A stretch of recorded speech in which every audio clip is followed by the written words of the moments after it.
زلیخا نے جب ان کی اس فریب والی غیبت کا حال سنا تو زلیخا نے ان کو بلایا اور ان کے لیے ایک مجلس مرتب کی اور ان میں سے ہر ایک کے ہاتھ میں چھری دی اور آگے پھل رکھ دیے جن کو وہ کاٹ کاٹ کر کھا رہی تھی، جیسا کہ اللہ تعالیٰ کا ارشاد ہے۔ اور ان میں سے ہر ایک کو ایک ایک چھری دی اور یوسف سے کہا کہ تم ان کے سامنے آؤ۔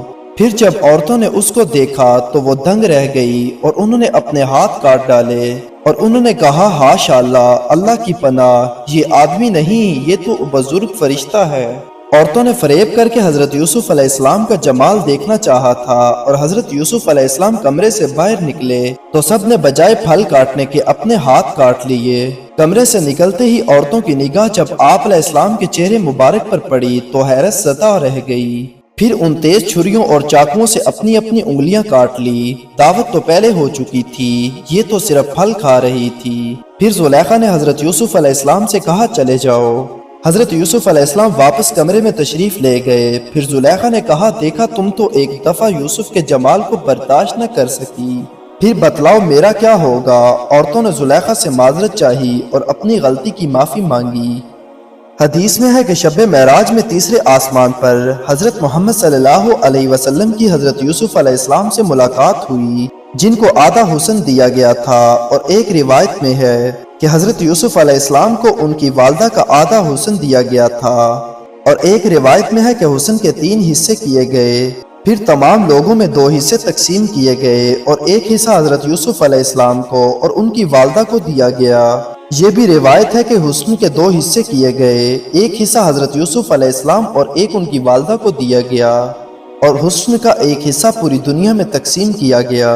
مفسرین صدی اور ابن اسحاق رحمۃ اللہ علیہما فرماتے ہیں کہ زلیخا نے خلوت خانہ میں حضرت یوسف علیہ السلام کو بند کر کے اپنی طرف مائل کرنے کے لیے کہا کہ آپ علیہ السلام کے بال کس قدر حسین ہیں۔ حضرت یوسف علیہ السلام نے جواب دیا یہ بال موت کے بعد سب سے پہلے میرے بدن سے جدا ہو جائیں گے۔ پھر کہا تمہاری آنکھیں کتنی حسین ہیں، فرمایا موت کے بعد یہ سب پانی ہو کر میرے چہرے سے بہہ جائیں گی۔ پھر کہا تمہارا چہرہ کتنا حسین ہے، فرمایا یہ سب مٹی کی غذا ہے۔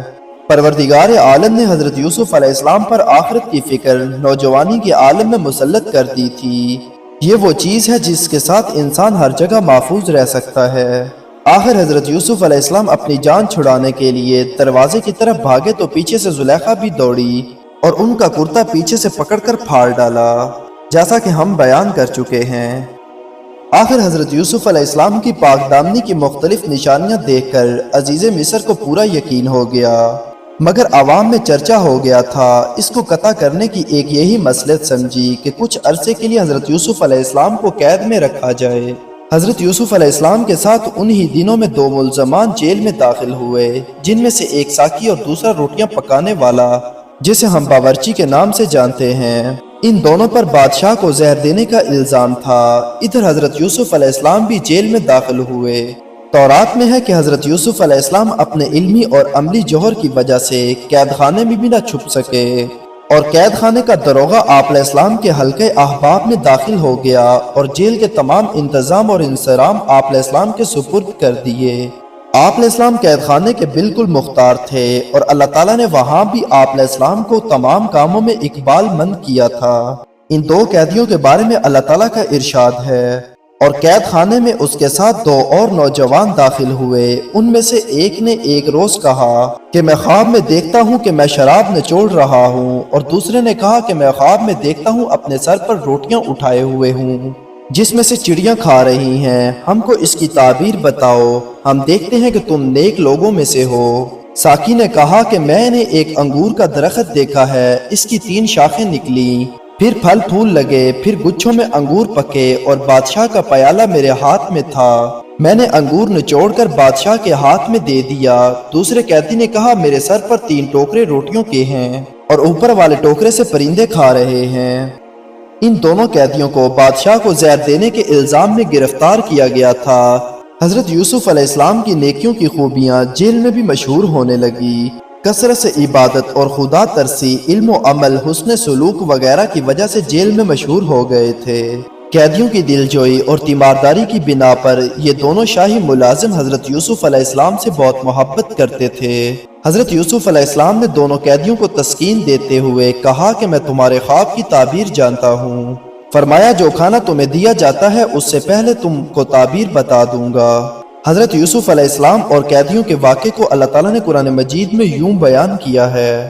یوسف علیہ السلام نے کہا جو کھانا تم کو ملتا ہے اس کے آنے سے پہلے میں تمہیں ان خوابوں کی تعبیر بتا دوں گا۔ یہ اس میں سے ہے جو میرے رب نے مجھے سکھایا ہے۔ میں نے ان لوگوں کے مذہب کو چھوڑا جو اللہ پر ایمان نہیں لاتے اور وہ لوگ آخرت کے منکر ہیں، بلکہ میں نے اپنے بزرگوں ابراہیم اور اسحاق اور یعقوب کے مذہب کی پیروی کی۔ ہم کو یہ حق نہیں کہ ہم کسی چیز کو اللہ کا شریک ٹھہرائیں، یہ اللہ کا فضل ہے اور ہمارے اوپر اور سب لوگوں کے اوپر، مگر اکثر لوگ شکر نہیں کرتے۔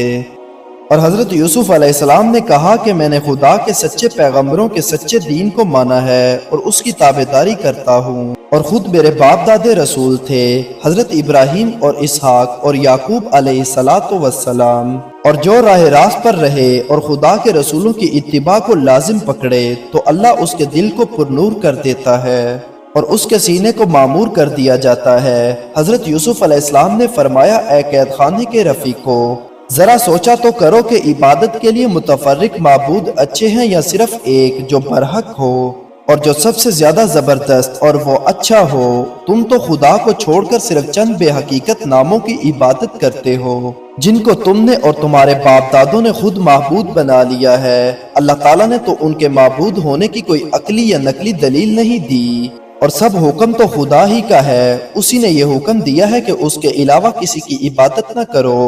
یہی تو توحید ہے، اور عبادت صرف اللہ ہی کے لیے مخصوص کرنا اور سیدھے طریقے سے اس کی عبادت کرو، لیکن اکثر لوگ نہیں جانتے۔ ایمان کی دعوت و تبلیغ کے بعد ان دو قیدیوں کے خوابوں کی تعبیر بتاتے ہیں جن کو اللہ تعالیٰ نے قرآن مجید میں یوں بیان کیا ہے۔ اے میرے قید خانہ کے ساتھیوں، تم میں سے ایک اپنے آقا کو شراب پلائے گا اور جو دوسرا اس کو سولی دی جائے گی، پھر پرندے اس کے سر میں سے کھائیں گے۔ اس معاملے کا فیصلہ ہو گیا جس کے بارے میں تم پوچھ رہے تھے، یعنی تم میں سے ایک بدستور شراب پلائے گا اور دوسرا مجرم قرار دے کر سولی پر چڑھایا جائے گا اور اس کے سر سے پرندے نوچ نوچ کر کھائیں گے، اور جس کے بارے میں تم پوچھتے تھے وہ اسی طرح مقدر ہو چکا ہے۔ چنانچہ ایسا ہی ہوا، اور جب وہ دونوں خدمت اقدس سے جانے لگے تو جس پر رہائی کا گمان تھا، حضرت یوسف علیہ السلام نے اس کو فرمایا اپنے آقا کے سامنے میرا ذکر بھی کرنا کہ ایک آدمی بے قصور جیل میں ہے، اور اس نے بھی اس بات پر حضرت یوسف علیہ السلام سے وعدہ کر لیا۔ پھر اس کو حضرت یوسف علیہ السلام کا فرمان شیطان نے بھلا دیا، تو اسی وجہ سے جیل میں اور بھی چند سال رہنا پڑا۔ جب حضرت یوسف علیہ السلام جیل میں داخل ہوئے تو جیل کے افسر اور بعض قیدیوں نے کہا کہ ہم کو آپ علیہ السلام سے بڑی عقیدت اور محبت ہے۔ آپ علیہ السلام نے ارشاد فرمایا کہ خدا کے لیے مجھ سے محبت نہ کرو، کیونکہ جب کسی نے میرے ساتھ محبت کی ہے تو مجھ پر آفت آئی ہے۔ بچپن میں میری پھوپھی نے مجھ سے محبت کی تھی تو اس کے نتیجے میں مجھ پر چوری کا الزام لگایا گیا تھا۔ پھر میرے والد نے مجھ سے محبت کی تو بھائیوں کے ہاتھوں کنویں میں قید ملی، پھر غلامی اور جلاوطنی میں مبتلا ہوا، پھر عزیز مصر نے مجھ سے محبت کی تو اس کے بدلے میں جیل میں آ پہنچا ہوں۔ حاصل کلام یہ ہے کہ جب حضرت یوسف علیہ السلام نے ساقی سے کہا کہ اپنے مالک کے پاس میرا ذکر کرنا کہ ایک شخص بلا قصور مجرم بنا دیا گیا ہے، اکثر مفسرین یہ نقطہ ظاہر کرتے ہیں کہ حضرت یوسف علیہ السلام جیسی ہستی کے لیے یہ موضوع نہ تھا کہ وہ اللہ تعالیٰ پر بھروسے کے ساتھ ساتھ دنیاوی اسباب پر بھروسہ کرے اور بادشاہ وقت سے اپنی مظلومیت کے دفاع کے طالب ہوں۔ اسی خدا کا یہ فیصلہ ٹھہرا کہ اب اسے چند سال مزید قید خانے میں رکھیں۔ پھر ساقی کو شیطان نے ایسا بھلا دیا کہ وہ حضرت یوسف علیہ السلام کا کچھ تذکرہ بھی نہ کر سکا۔ حضرت ابن عباس رضی اللہ تعالیٰ عنہما فرماتے ہیں کہ حضرت یوسف علیہ السلام کے قید خانے کی مدت 12 سال تھی، اور حضرت ضحاک رضی اللہ تعالیٰ عنہ فرماتے ہیں کہ حضرت یوسف علیہ السلام کی قید خانے کی عمر 14 سال تھی۔